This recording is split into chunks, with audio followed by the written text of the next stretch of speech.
is taking to the runway now.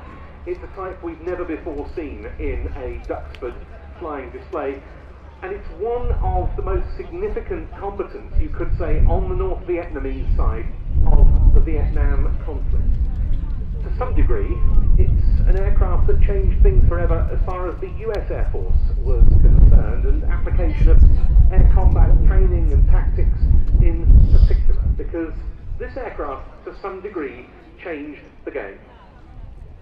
It's a development of the earlier MiG-17. It's contained as an improvement on that, particularly in terms of its high-speed handling. The first flight of a proper prototype of this aeroplane took place in January 1950. State testing in the Soviet Union began in late 1951. It was available in insufficient numbers following service entry to be deployed to Korea, but it more than earned its place in Vietnam later. Rolling now, the WSK Mielets, Lim 5.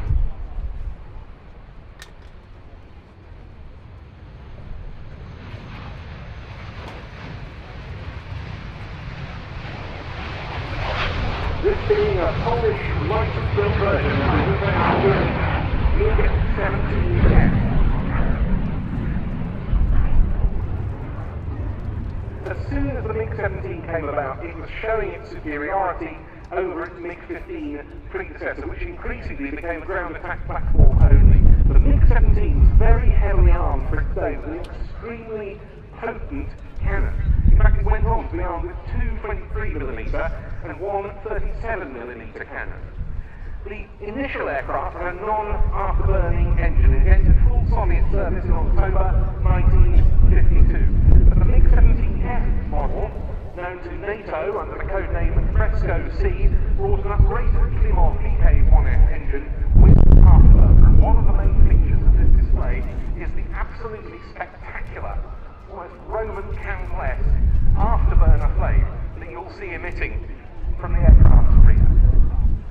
The airplane also had a better gun sight and an improved fuel system. It wasn't supersonic in level flight, but it had a supersonic dash capability in a shallow dive. And the MiG-17F became the most numerous of all versions.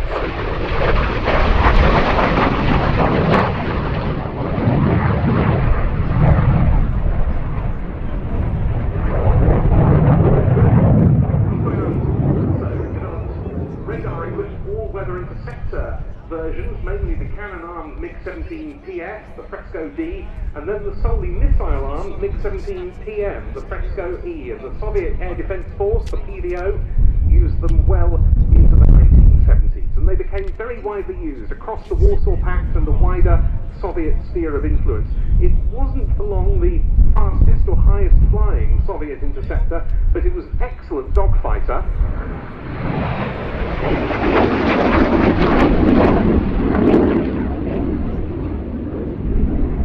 And later it's a very useful ground attack weapon. What about Vietnam? Well, MiG-17Fs were the North Vietnamese Air Force's most agile fighters.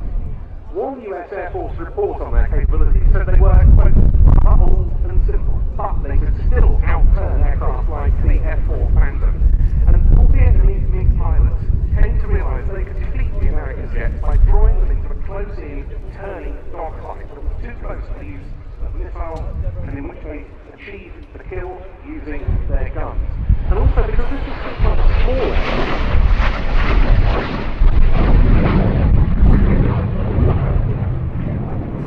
it was hard to gain and maintain visual contact with the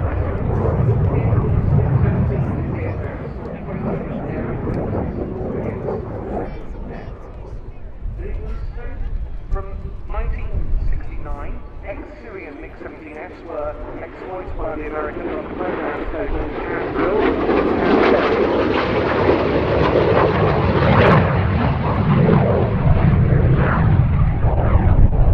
They were flown against all the major American fighter and fighter bomber types. And one US Navy report from a tactical evaluation said every Navy pilot engaged in the project lost his first engagement with the Fresco C.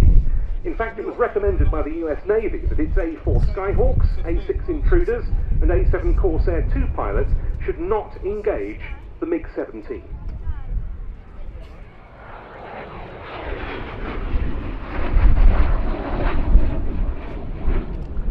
Later, a Chinese-built J5A, equivalent to a MiG-17F, that had been operated by the Cambodians, was evaluated in Vietnam, not in combat, by US Air Force pilots, and the MiG-17F model arrived at the top-secret test base at Groom Lake in 1972. It was part of the C Corps of the unit that became the 4,477th Test Evaluation Squadron, famously known as the Red Eagles. And it taught many important lessons to US military fighter pilots about how they need to prepare.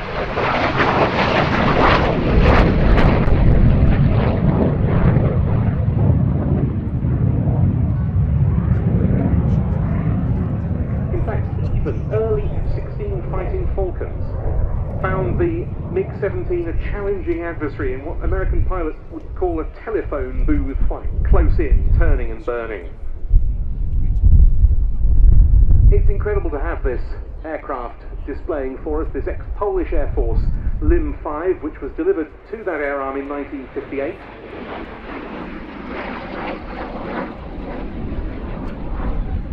And served until 1991, because just 4 years after that, it came here to Duxford. It was bought by the old flying machine company.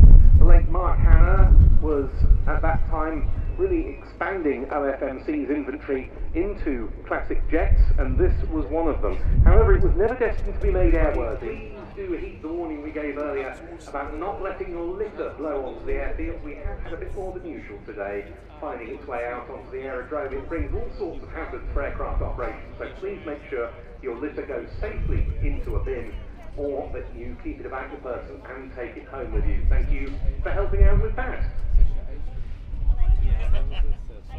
Dad, there's a glitch on Snapchat where you can put on aeroplane mode and you can pin more than and if you put your phone on aeroplane mode,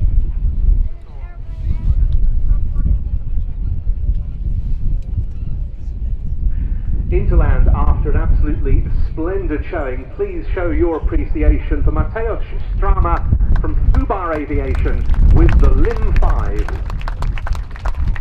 What a fantastic aeroplane to have over at Duxford for this 2026 display season.